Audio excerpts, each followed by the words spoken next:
Welcome to episode 77 of Biohacking with Brittany. I am so thrilled that you are joining me for another week. And if you're new, welcome. This is a place where I talk about biohacking and wellness and nutrition and holistic health in general. Topics vary quite a lot. And I really just, like to explore different things and talk to different people who have different perspectives than what we might normally hear in the mainstream. This is cool because I'm actually wearing my new Oura ring and it's day 2 of wearing it. So I'm looking at it right now while I'm holding my mic. And so I got the new one. If you're listening, then you know that. Or if you follow me on Instagram, you know.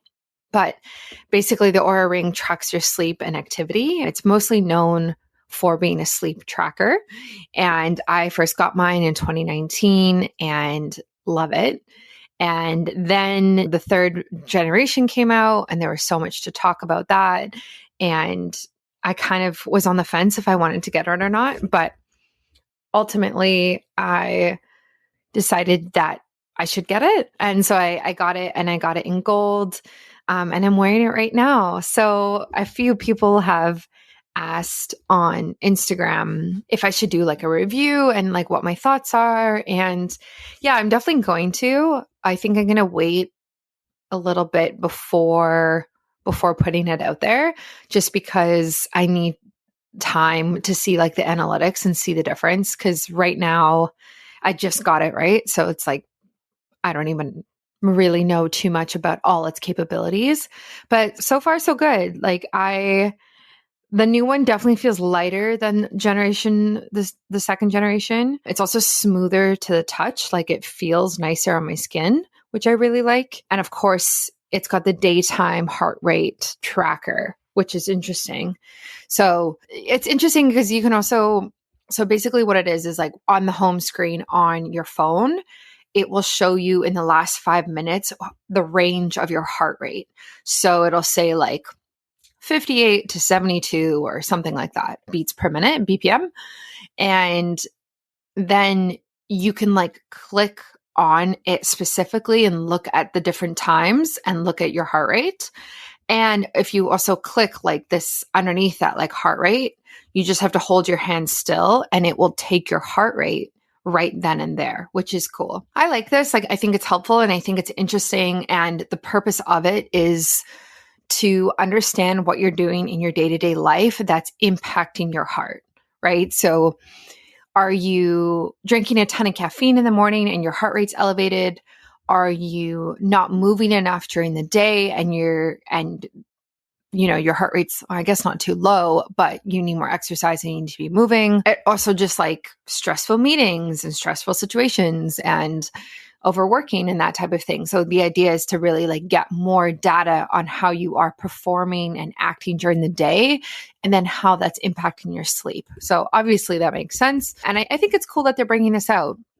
I personally would love to see HRV for during the day. Now, I don't know if this is possible because I don't know. I guess I don't know like the average that they would take. Like, would it be HRV for the last hour, right? Like, how do they measure that? Like, heart rate variability is, measures the time between beats, right, of your heart.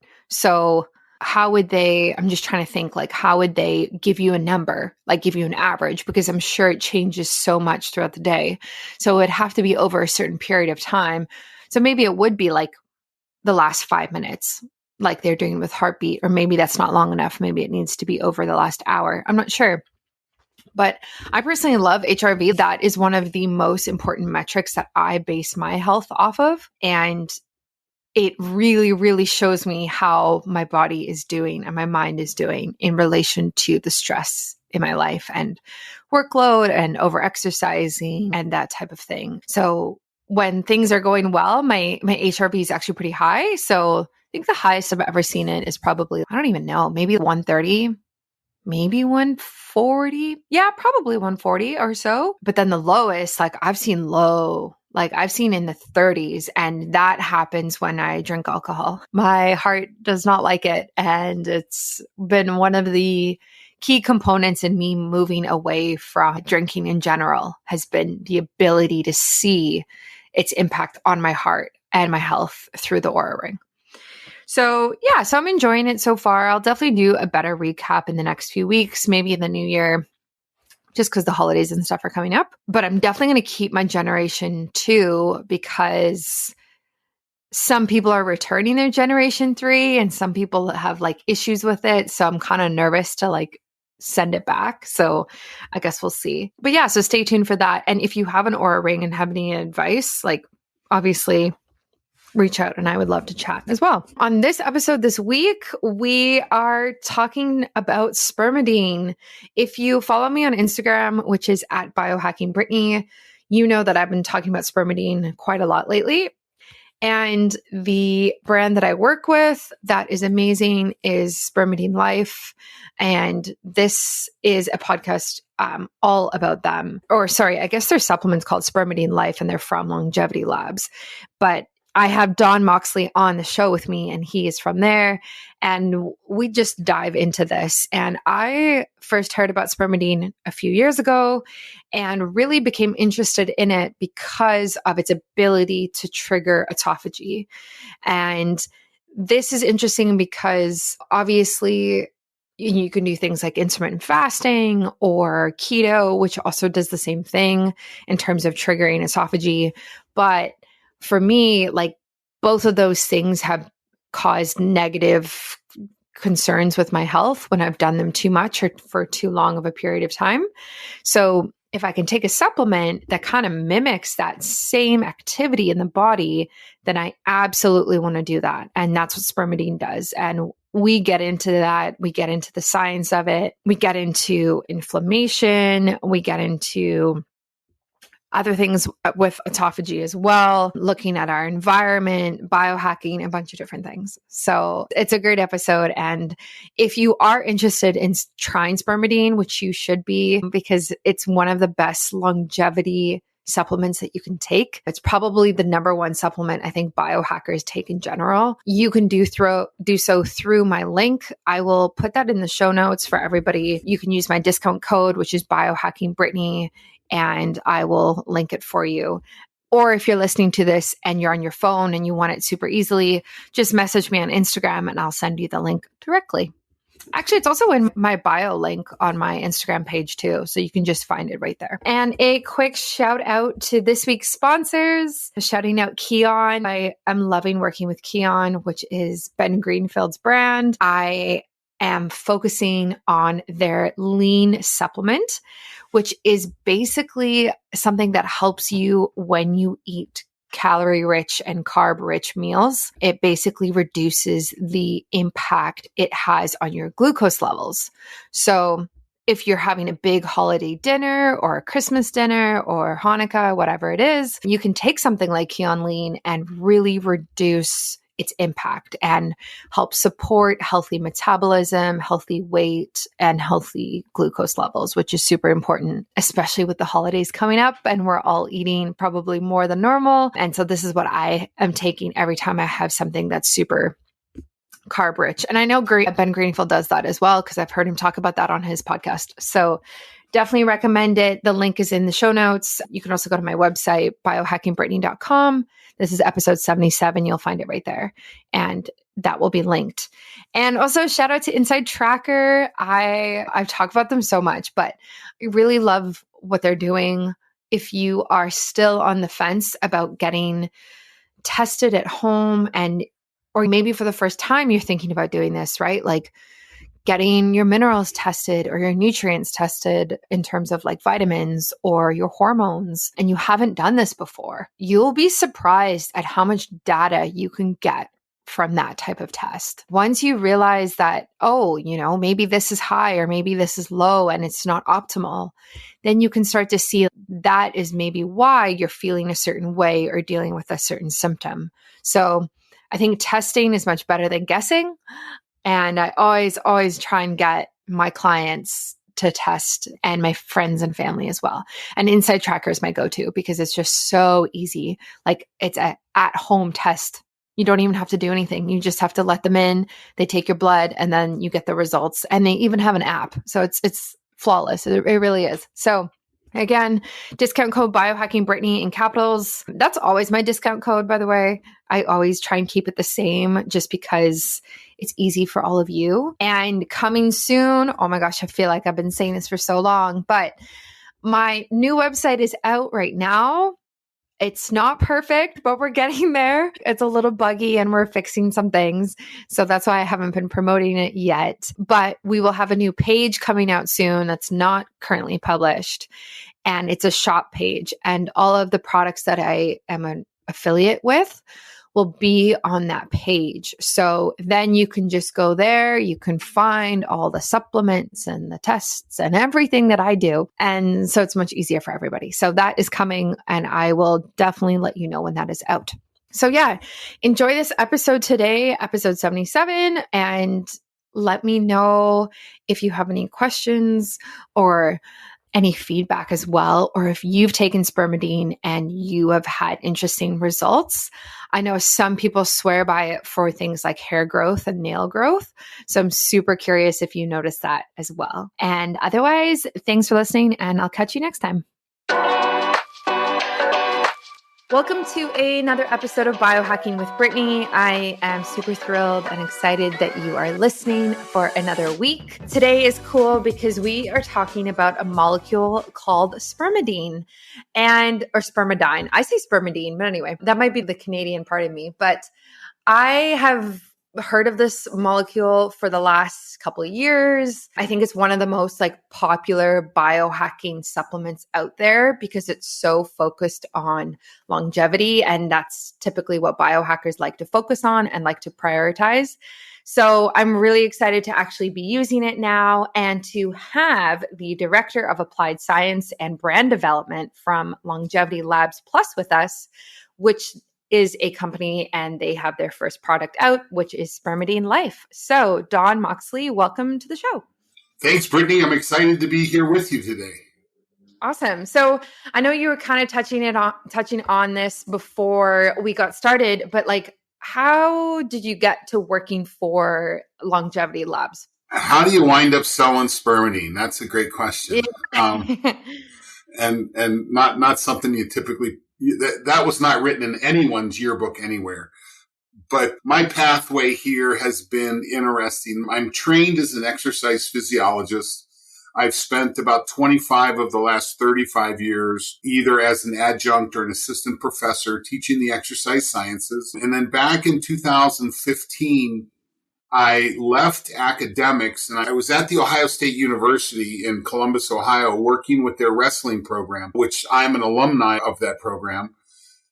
And we were working with them on athlete recovery and athlete readiness and really started doing a lot of work with heart rate variability and understanding that, and wound up with an invitation to leave Ohio State. And I worked in the cannabis business. So while I was at OSU working with the wrestlers, our data was flowing over to what's called the Air Force Research Lab. It's at Wright-Patterson Air Force Base in Dayton, Ohio. It's the largest Air Force base on the face of the earth. And they have a thing there called the Air Force Research Lab, where they work with all the elite warrior groups, the SEALs and the Naval Special Operators and Delta Force out of the Army Special Operations Group.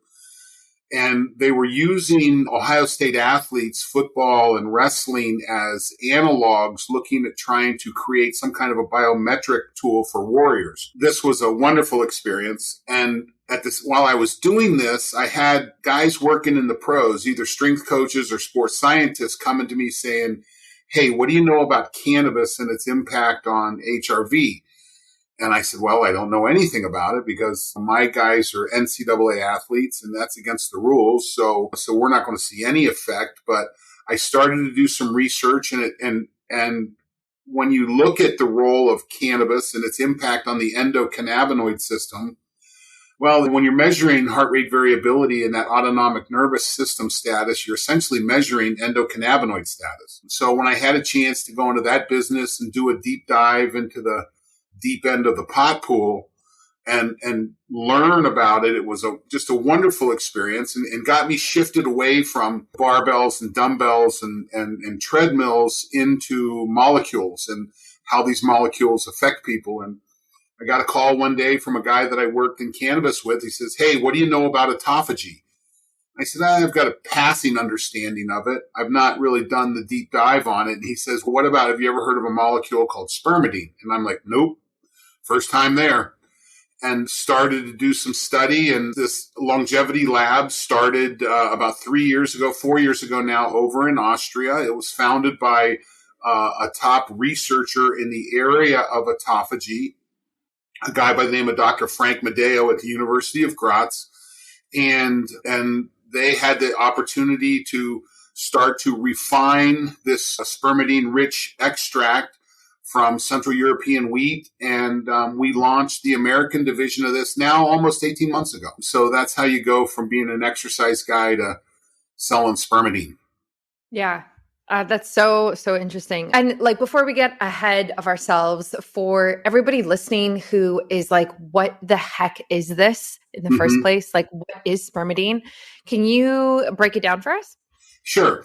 So spermidine is a molecule that's in every cell of your body, men, women, plants, and animals. It's a molecule that we now know declines but people who live well into their 90s and hundreds have spermidine levels in their cells similar to people that are 30 years old. The molecule is called a polyamine, which means that it has multiple amino groups. If you've heard of amino groups, you've heard of amino acids, which come together to make proteins. But if you take that amino acid and you take the acid, it's called decarboxylate the acid off of it, then you just have an amino group. And spermidine has 3 amino groups. There's a precursor called putrescine that has 2 amino groups. And there's another in the chain that's called spermine, which has 4 amino groups. So it's just it's a little molecule. It's got 7 carbons and 3 nitrogens and the accompanying hydrogens. Pretty stable molecule, but you get it dietarily, primarily dietarily. People who live in the blue zones, if you've read the book Blue Zones about populations that live well beyond those that are around them, they have spermidine-rich diet. And so we get it from our diet. It's also synthesized in the gut, but you've got to have the precursors there. And so that spermidine is what's called a polyamine, and you primarily get it from food. Right. So what are the typical benefits that somebody would see if they started taking spermidine, every day for 3 months or something like that? Well, the real cellular benefit that you see is it's what we've learned is it's a key molecule in this process that we've learned that's called autophagy. Autophagy is an intracellular process it's typically, if you've heard the word autophagy, you've probably heard it associated with, so as you lower environmental resources, as your body says, hey, there's not as much food coming in, it lowers the signaling to the cell and it tells the cell, hey, we're going into a place of famine now. So maybe you should go in, and if you need resources, why don't you go ahead and clean up what you've already got? So the cell starts to take a look inside itself. And when the cell's healthy and making proteins, not all the proteins are made exactly right. And if you've got a protein in that cell that's not quite right, it never leaves. It just sits there. But when you fast or when you upregulate autophagy, you start to digest those proteins back. They digest them back to their amino acids so that they can go back and make new proteins. Or if you have old organelles like mitochondria, we actually have a process that's called mitophagy, the autophagy of mitochondria, which is a really important part of the cell. So as spermidine levels increase, autophagy levels increase. And the things that come with that are improved immune response. So your immune response is very important and very dictated on that cellular cleaning. You have improved cardiovascular fitness because you have the cells in your heart and the cells in your blood vessels actually are cleaner and more flexible and more durable with the increased autophagy within those cells. So you see improved immune, improved cardiovascular, we actually see some rather dramatic in neural performance. We had a paper published about 2 months ago. I guess it's longer than that. It's almost 3 months ago now, looking at spermidine supplementation with dementia and older adults with dementia who took spermidine. The dementia improved. So, and we saw an increase thickness in the hippocampus of the brain. And the hippocampus is kind of like the memory part of the brain. So as it gets thicker, memory gets better. So improved autophagy, improved cardiovascular, improved neural, improved viral or immune response. All of those are benefits, but the one you really notice is the upregulation of what's called epithelial, which are the cells that make your skin. Anything that's on the outside of the body, and this would include your epithelium makes up your gut too, the outside of your gut. But you have an upregulation of epithelial stem cells. And when we talk to our customers, the people are using it, one of the first thing they notice 3 to 5 weeks after starting is their fingernails start growing, and that's an upregulation of those epithelial stem cells. So there's an improvement in hair, skin, and nails from that improved epithelial process. And as the research has improved and increased, we're starting to see some improvement in stem cell progress in other areas too. Yeah, it's actually interesting you say that, because when I was posting about this on Instagram, I had a few women reach out to me and they said that whenever they take it, they notice a difference in their hair and their eyelashes. Oh, that's cool. It just, I guess they get thicker, they grow longer, that type of thing. And there's so many supplements out there that like claim to do that, like these beauty supplements. But I think it's really cool to go at it from this perspective and from this level, right? Like working on autophagy to do these different things, which leads to this, not just something more simplistic. So yeah. And there's a couple interesting studies looking at hair, and there's actually an improvement in the hair follicle improvement. And listen, you have to be careful that it doesn't do everything, right? But there's a lot of good things it does, even down to when we take a look at spermidine. It's responsible for the polarization of some of your inflammatory cells going from inflammatory to non-inflammatory. So as I've studied this, Brittany, and I've started to look at it, anytime that you have an inflammatory situation in your body, and most of us have it from some aspect of our environment, that's usually a drop in autophagy. So as you increase autophagy, you decrease inflammation. And then, by the way, you also have these great, like I said, this epithelial stem cell production, the improvement at the neural level. There's just a lot of good things that come with it. I'd love to quickly interrupt this podcast to ask you, do you know your biological age? Do you know your current hormone, vitamin, and mineral levels? Honestly, it's hard to know what's going on internally without getting tested.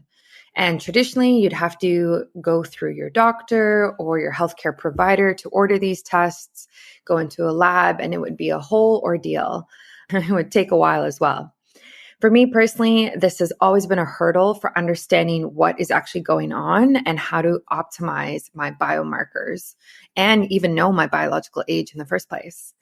Thankfully, though, we can order a at-home test from Inside Tracker that lets us do this. It tests for your biological age, your hormone, mineral, and vitamin levels. This is a very, very comprehensive test that lets you get a ton of data from a single kit without having to go to a doctor or go to a lab or really leave your house. If you're looking for the ultimate blood test, try Inside Tracker, which includes testing 43 different biomarkers and the option to test your inner age and your DNA. You can use my discount code biohackingbrittany for 25% off all of their products. And you can go through the link in my show notes or my website and get tested today. Yeah, it's interesting as well because with autophagy, obviously it's quite big again in the biohacking and the longevity, anti-aging space. And like you said, like a lot of people talk about intermittent fasting for it or eating keto. But for me, like both of those things actually wreak havoc on my health. And I've done both of them. And so that's why I was like so excited about this, was because it was like, okay, I can actually activate autophagy without stressing my body, without impacting my hormones and my menstrual cycle, because I'm not eating enough food or whatever it is, right? And that's why I'm excited, especially for women. I think this is like a fantastic product to be taking for like the benefits we talked about, but also for autophagy and longevity so that you don't have to do these restrictive things that everyone else seems to be doing. Yeah, I think autophagy is going to be an interesting part of the nutritional menu. Over the last 35 years, I've had a chance to teach nutrition at a collegiate level, probably a dozen times. And it's not my favorite course to teach, but every once in a while, someone's got to teach that section. And you teach what I call Wardwell nutrition. So the typical nutrition textbook that you use in the college classroom was written by an author called Wardwell. And it is proteins, fats, carbohydrates, vitamins, minerals, water, how to read a nutrition label. Those are the big units, right? And what we're finding and remember, autophagy, this is a relatively new concept. They gave a Nobel Prize in 2016. This is within striking distance of recency. So we now understand it. And I really believe the nutrition textbooks a decade from now will include a chapter on when not to. Listen, we've got some really cool Walter Longo at USC with his fasting mimicking diet. That's really interesting when you can take two individuals, feed them the same number of calories, the same diet, but one of them consumes it in a short period of time. The other one consumes it in a longer period of time. So one has a longer period of fast, same number of calories, but the person who consumes it over the shorter period of time and has a longer fast is healthier. So not just what you eat, but when you eat becomes really important. And then when you start digging into, the quality of the food, this is one of our challenges is that I was listening to your last podcast talking about your goat, and then I kind of chuckled. I grew up on a big farm in eastern Ohio. So we had lots of beef cattle, and we had chickens that we slaughtered and ate, and we had fresh eggs that we picked up out of the yard. So I kind of grew up the way a lot of people are trying to go back to, right? And when you start to take a look at this, there are obvious nutrients that we lose when we start going into mass production of certain foods. Whether it's row cropping plant foods or whether it's mass feeding animals, there's a drop in the quality of nutrients. There's a change in the nutrients. I mean, meat that comes out of a feedlot is higher in omega-6 than something that's been grass-fed. And it's those omega-3s it's the omega-6s that drive inflammation, and it's the omega-3s that resolve them. And what we're finding with this molecule spermidine is that we are having difficulty finding spermidine-rich wheat in the United States in order to create so our product comes from Central Europe. The rules on agriculture in Europe are very different than they are in the States. So what we've identified is, wow, here's this unique little molecule that plays a very important role, particularly in these inflammatory style diseases that lead to increased morbidity and lead to heart diseases and cancers and neural problems and all those things that wreak havoc at the end of life. Well, and as you increase the spermidine content, you increase autophagy, and we're able to stay away from a lot of those diseases of older age. Mm-hmm. Yeah, I remember when we talked about this a while ago, and I think that's so interesting that you have to find it in specific wheat. And like, that's how stripped our food is now, that like this one molecule that is fantastic is actually very difficult to find. And it probably wasn't like that 100, 200 years ago, which is a much bigger issue like than this and that we're all facing right now in general. Yeah, the food industry is interesting. And listen, I turned 60 years old on my next birthday. And so I grew up, and again, I have an undergraduate degree in animal science and agriculture. And back in the 70s and the early 80s, I remember the onset of the agricultural revolution and the value of no-till planting and introduction of chemicals into farming and just how much more productive you could get. And these are food sources that were really good for solving the problem of starvation, but they may not be the best for optimizing. And this is one of the challenges that you have, that if you live in a place where you're not worried about starving, you have access to food, You then have to make choices on food that are based around health optimization, not necessarily just food presence. So yeah, and there's a give and take. When you row crop and use chemicals, there's a benefit, but there's also a cost. There's always a cost benefit and analysis that goes with this. And it looks like one of the costs is this little molecule spermidine. Yeah. Yeah. I find it interesting that you are sourcing this from wheat. And of course, let's talk about sourcing, because you hear spermidine and you think, okay, this is probably going to come from a male animal, obviously.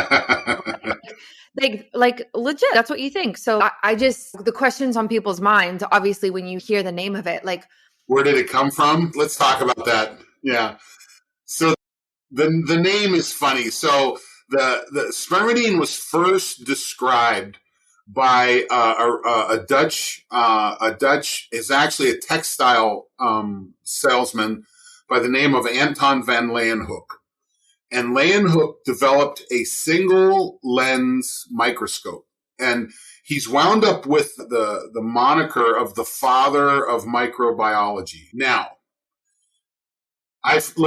we've taught this for years, and I saw it, and I thought to myself, well, how in the world does Anton van Leeuwenhoek wind up with some of his semen on a glass? I'm thinking, so Van Leeuwenhoek's a freak, is what he is. And it's Mrs. Van Leeuwenhoek was obviously behind there doing a lot of good work, and that's why we have the microbiology we have. But it was first the molecule. So they described crystals in semen, in male semen.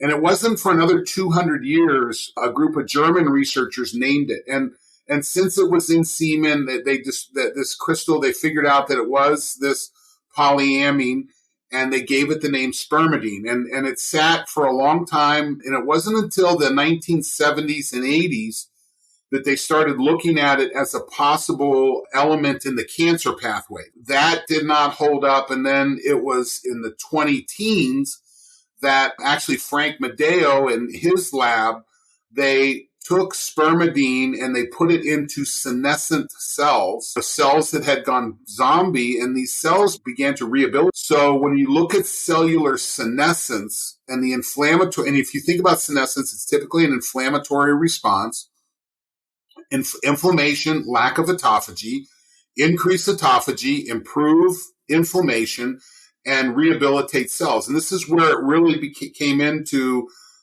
the aspect of a health and wellness. And again, spermidine, there are tens of thousands of research papers, peer-reviewed research papers on spermidine.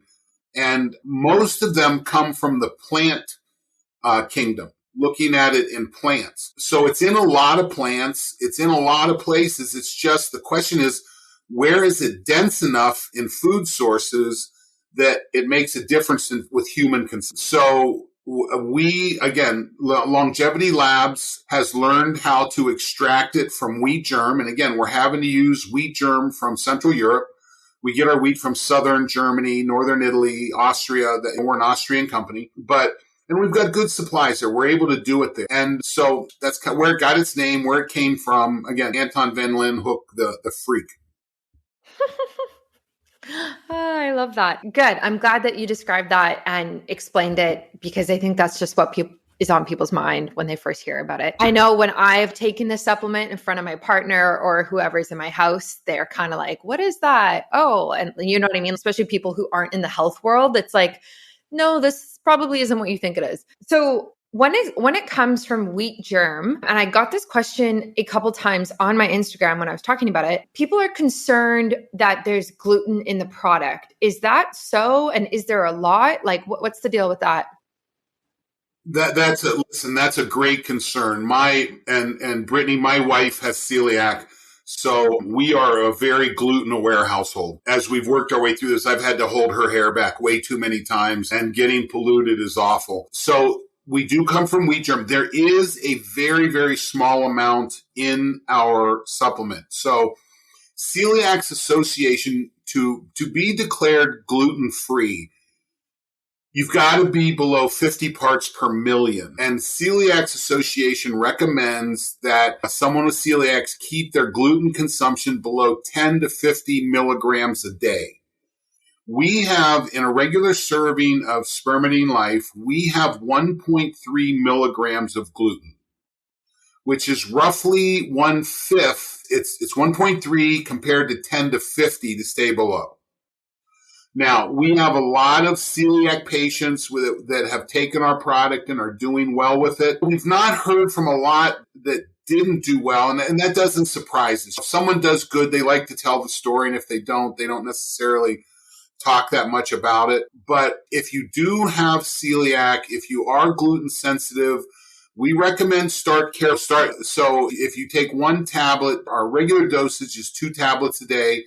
Start with a tablet or break a tablet in half. And the other recommendation we have for people is perhaps take that tablet and break it up into like a smoothie, which you can do, which you're immediately, you put that tablet into a smoothie, you're now well below 50 parts per million. So it's a concern. And again, coming from someone who has celiacs in their family, I want you to be careful.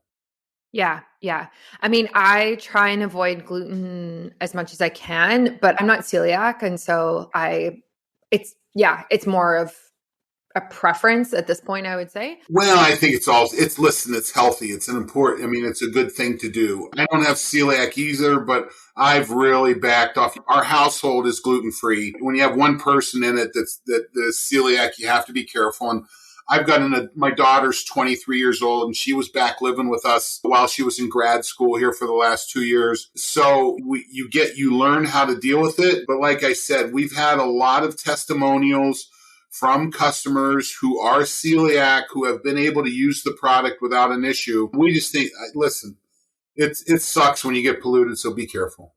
But we think we're safe. Are you concerned about the upcoming holidays and your ability to continue to eat healthy? I've had a few people reach out over social media and my clients and ask me about tips on how to follow their diet or nutrition plan, but also enjoy themselves. It's tough when we have Thanksgiving dinner, Christmas parties, holiday parties, New Year's, work events, and anything else that really gives us opportunities to indulge in super calorie-rich food that we usually don't eat. So how can you not worry as much about this and still maintain healthy glucose levels and start the new year on the right foot? I believe in balance, and I definitely think you deserve to indulge, especially this year when we haven't been able to see friends and family a lot lately. The events that we do go to in person, I want you to have a good time and have fun, and I would hate to have any recommendation that is restrictive. I'll be taking Keon Lean supplement, which uses plant-based ingredients to support your metabolism, even after carb-heavy meals. So when you're out at these parties, dinners, and events, and likely eating more carbohydrates and calories, using Keon Lean helps to shuttle the excess glucose in your bloodstream into your muscles rather than storing it as fat.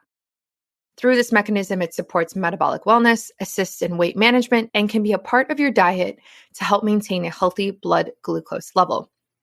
I will definitely be taking a few of these at all of my events. Absolutely. And you can do the same. It's super easy. Just go to getkeon.com/Brittany and you get 10% off all products, including Keon Lean, and also 20% off any product subscriptions. You can use my code biohackingbrittany at checkout as well. Again, that's getkeon.com/Brittany for 10% off all products and 20% off all product subscriptions. This link will be in my show notes. It'll be on my website. And also you can DM me and message me on Instagram and I will send it to you as well, because I think we all need this for the holidays coming up. Yeah. So, aside from wheat germ, can you get spermidine from other foods? And if you can you get enough of it for it to make a difference? Yeah, that's the challenge. Do you know the product natto, the fermented Japanese? Have you ever tried it? No, I haven't. Okay, natto is spermidine rich, but it's if you don't grow up Japanese, choking that down is pretty hard to do. It's pretty nasty. Now, if it's part of your culture, you're great. And that's certainly a food source that's going to be really rich in spermidine. The thing that we have found, and this is the challenge, is that you don't know what you're getting. We can talk about broccoli and mushrooms and nuts and stinky cheeses, and certainly those have spermidine in it. The question is there enough for you? If you live in a blue zone, you're getting enough. what we're finding is that the rest of the world is struggling to do so. And we're looking at research, trying to understand. I want to get to the point where I just go to the grocery store and I get some broccoli and I get some nuts and I get some mushrooms and I send them to a lab. We've not been able to do this yet, but certainly when you look at the literature from spermidine levels in food, there is a huge range, and the median is going to be shifting to the left-hand side. It's going to be a huge range, and we just don't, what we're finding is it's pretty hard to do dietarily. Yeah. Unless you're in a blue zone. Yeah, that's what I figured. And I think it's like that for a lot of really, really key nutrients like this. Unfortunately, like I'm on the side of the fence that I do think we need to be supplementing our diets. Like I just don't think that we get enough nutrients from our food in today's society. And unfortunately, like that's where we are. And yeah, it costs money and yeah, it's a lot of work. And I don't know, like that's part of trying to live optimally. Like it just is what it is now. Yeah. What's funny about this, Brittany, I'm working on a talk on biohacking that, remember, I'm an old exercise guy. I've been teaching exercise science since the early 80s. And I've watched the evolution and devolution of the fitness business. And then you look at this from a nutrition standpoint. Listen, we've been biohacking ever since we've been packing sailors onto sailboats from Europe trying to find the new world. And they figured out that if they didn't have enough limes on board or enough citrus, they developed scurvy. And so literally that's like the first biohack, right? Packing limes on the boat when you went across the Atlantic. And we've slowly been figuring out this nutrient thing. And I do a talk where I show two pictures of one of an orca that is in captivity. And when you look at their dorsal fin, most of the time orcas in captivity, their dorsal fin curls over. But when you see an orca in the wild, their dorsal fin is usually straight. And what we know is that there's not enough environmental force on an orca for it to express its DNA when it's in captivity. Now, we can keep it alive. We can feed it. We can let it move enough that it doesn't die, but we can keep it alive, but it doesn't optimize. And when you look at zoos, old zoos, they used to put animals in concrete block cages with steel bars in front. And those animals lived an average of 3.5 years, and they were neurotic, and they had digestive issues, which sounds a lot like humans today. But you take that same mammal, particularly, and you put them in an enriched environment, and they're able to express their DNA. They reproduce. They live long lives. So the question I have, and I'm sitting here talking to you, my office has this great glass wall in it. So now it's nighttime now, so I can't see out of it, but a lot of times you have to ask yourself, which side of the aquarium do you live on? Are you on the inside or the outside? You go from your house aquarium, your car aquarium, your work aquarium. And what is the impact of the limited environment that you have, which includes food sources? And it's not, and I think biohacking gets hard a lot of times because there's just so much. There's just so many things. There's so many bugs and so many nutrients and so many exercise and so many gadgets that you just get overwhelmed. And I think a biohacker has to take a step back and say, okay, what's going on with my environment? How is my movement environment? Am I moving enough that I need to exercise or that I don't? How is my food environment? Am I getting my food from places that I need to supplement nutrients, or am I getting natural foods, And then there's your sleep environment, and then I call it your light environment. You've got to look at the impact of those four, I call it the four big rocks in the jar. And you have to hack at those. And Brittany, yours is different than mine. You can probably go out and see an orca if you wanted to where you live. I can't. But this is the challenge that we have. And we've just found that the autophagy is a big deal. If you're living in an environment where you're not able to limit your food consumption periods and you can't fast, and you don't have food that is necessarily spermidine rich, then you need to supplement it. Because it turns out autophagy is just a critical process, and we can't afford not to facilitate it in our daily lives and optimize. Yeah, no, I completely agree with you. And yeah, well, we're on the same page, and that's really cool that you're focusing on biohacking like that. Let me give you one other point too. I think you'll enjoy this. There was a paper that came out about 2 weeks ago looking at COVID, and I don't know if saying this, nukes your podcast or what. I mean, the paper. And what it says is what the SARS-CoV-2 virus does is it actually interferes with the autophagy mechanism in the cell. It overstimulates the beginning of the autophagy process and it stops the end of it. But if you have an upregulated autophagy from viral infections of a cell will trigger an autophagy response in most people if you have a healthy cell. It also triggers an inflammatory response. And this is one of the difficult things with COVID. But if you have upregulated autophagy from other sources, exercise, fasting, other places, it'll go ahead and finish that autophagy process that the COVID virus is blocking. And this is one of the big reasons some people do better with the virus than others. If you don't have a lot of metabolic flexibility, if you're diabetic and you don't have that metabolic flexibility, you probably don't have a lot of autophagy going on in the cells. So this is why some people do better with the virus than others. And so these are two very interesting papers. And this directly links back to viral infection and where autophagy plays a role. Mm-hmm. I mean, it makes sense. It really does make sense. I have a different question for you, actually. So I'm just looking at your product sitting here in front of me because I keep it on my desk. And this might be for legal purposes, but you say that it's not intended for children under 18. Does that have something to do with kids growing, or is that just legality? No, that's a legal thing. That's a legal thing. And you know what? When people start asking me about spermidine, I'll be at a lot of these trade shows or these big shows. And someone who's standing there that's obviously 23, 24, 25 years old, I'll tell them, say, listen, evidence is that you've probably got a lot of spermidine in your diet. You're probably doing okay. There's a natural level there and you're probably achieving what you need. And keep your money in your pocket. But what we've told people is that when you decide that you need to invest in longevity financially, if you've got a 401k and you're looking at investing in that and having a good retirement financially, well, then you might want to start thinking about investing in autophagy. And this is when you can start to make this part of your, if you're exercising good, if you have a regular intermittent fasting or fasting program, you know what? You're really contributing to that well. But as you get older and spermidine levels drop, the efficiency of autophagy that are stimulated either by diet or exercise drop.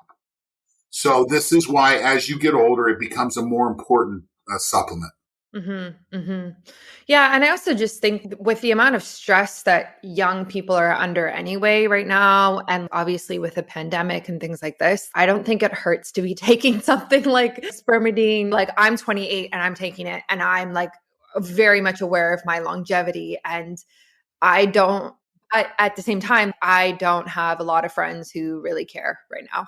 So, yeah, and that comes with being Brittany Ford, right? And that's a good thing. And you probably listen, I dropped my daughter off at the airport day before yesterday, and she's a lacrosse coach. And she was on her way to the National Lacrosse Convention, and the car in front of me, man, I'll tell you what, I think the girl that got out of the passenger side, she looked like a lacrosse coach too. And I'd be surprised if she wouldn't go in the same place. But the driver, her mother, gets out, and here's a cigarette sticking straight out. And I'm like, oh, yeah. Brittany, some people don't get it. Some people are still smoking. Some people have decided not to make exercise part of their, and I use the term, I think you have to move first. Amish don't need to exercise. They move too much. They move so much, right? And so movement's important. If you don't get enough movement naturally, then you have to supplement it. You have to hack the lack of movement with, and I heard you talk about your Peloton, which is, I don't have a Peloton. I have a bike though it's an ergometer, a real high-end ergometer that I can ride stages of the Tour de France on. It's a ridiculously nice bike. I've had it for 20 years, and so you've got to have your hacks. That bike is my hack. Your Peloton is your movement hack. But you know what? There's riding that Peloton. If you have a choice to get up in the morning and get out in the light so you can feed both your movement need and your light need with the same tool, man, you got to do that if you can. But if you can't, then you know what? Then you got to use blue blockers and you got to get on your Peloton. Yeah. Oh, exactly. Exactly. And I would love to honestly go for a long run in the morning in the sun, but I live in Vancouver and we've literally just had an atmospheric river and there's floods because we've had You so guys much have been getting rain. pounded lately, Yeah. haven't you? Yeah. So for a lot of people, it's not reality, right? So like, and that's why like the biohacking and things like this come in play. And same with your supplement, like how we can't live like the blue zones, all of us, right? Like we need these things to support our health. And we can strive for it, but again, and everyone's different. You've got to look at your own environment and what happens with it and what changes and what you invest in. I don't know if you saw it when we had a little video going before we started this recording, but in my office, I have a sauna and sauna is a big part of my system. I've had 8 knee surgeries. So the days of me going out running are gone. They were gone a long time ago. So I'm constantly having to come up with hacks that fit into my rock. And heat is one of them. Heat's a great movement hack. So I still exercise and do that, but I also sauna a lot too. Everyone's different and you're going to have different requirements and different paces, but you got to figure out what works into your system so that you can invest in this longevity. Yeah, I definitely agree. And I love saunas as well. I cannot wait to get my own. Oh my goodness, it's my favorite thing. I love my sauna. Just the endorphins, all of it. I'm just obsessed. But this has been fantastic. And I really appreciate your time and coming on and explaining this to everybody. So for everyone listening who's like, yes, I need to try Spermidine right now, where can they go and how can they order some? So the best place to start is go to spermidineLIFE, spermidineLIFE.us. If you go to .com, you'll wind up at our Austrian site, our European site. So go to .us and there's a store there. You can also go on Amazon and buy it too. Oh, fantastic. Yeah, I will definitely put the link in the show notes and on my website. And I also have a discount code people can use, which is Biohacking Brittany. And I'll be sure to list that as well. And I'll list your Instagram and your social platforms as well. We appreciate that. We're a small company. We're a real tight group. We started with 3. I think we're up to 11 or 12 now, a year and a half later. We try and maintain really close contact with our customers. In fact, if you purchase the product from our website in the marketing cycle, you'll actually get an invitation to have a phone call with someone on our team. Now, I take those phone calls sometimes. I'm not taking near as many as I used to because I'm traveling quite a bit more. But if something comes up, our chat on our website, Lindsay mans that, and she's a rock star. I love her. She does a great job. So if you have questions or there's something comes up, jump on the chat on our website. Most of the time there's a human there. Now, we do have to sleep a little bit. We don't man it 24/7, but we think it's important and we'll get back to you ASAP. Amazing. I love that. And again, like I will link that for everybody so they can check it out. And yeah, thank you so much for coming on. This was like so easy and so fun. It's my pleasure. Brittany, you do a great job. I've followed you. The world is lucky to have you out there. So I know your listeners feel the same way. So thank you for the job you're doing. You're helping a lot of people. Thanks for listening to another episode of Biohacking with Brittany. If you're interested in finding the show notes or the sponsors for this episode, you can do so on my website, which is biohackingbrittany.com. Remember to follow me on Instagram where I'm most active. My handle is @biohackingbrittany. And if you're interested in working together and you want to email me directly, you can do that.